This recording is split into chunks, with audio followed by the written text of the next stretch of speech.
এইখানে এটা হচ্ছে মণ্ডলগ্রাম ওয়ান পঞ্চায়েত মেমারি ব্লক। এখানে সমবায় মণ্ডলগ্রাম সমবায় সমিতি ভোট হচ্ছে। ভোটের জন্য আজকে এখানে নমিনেশন ফাইল হচ্ছে। তৃণমূল কংগ্রেসের পক্ষ থেকে এই প্রার্থী 9টা প্রার্থীকে বেছে নেওয়া হয়েছে।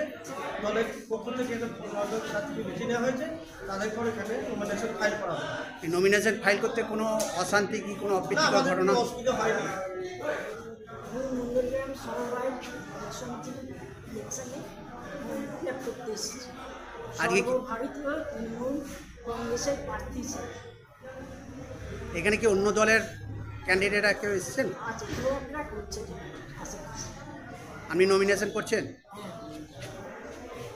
এটা কোন ব্লকের অন্তর্গত? মেমারি 2 ব্লক।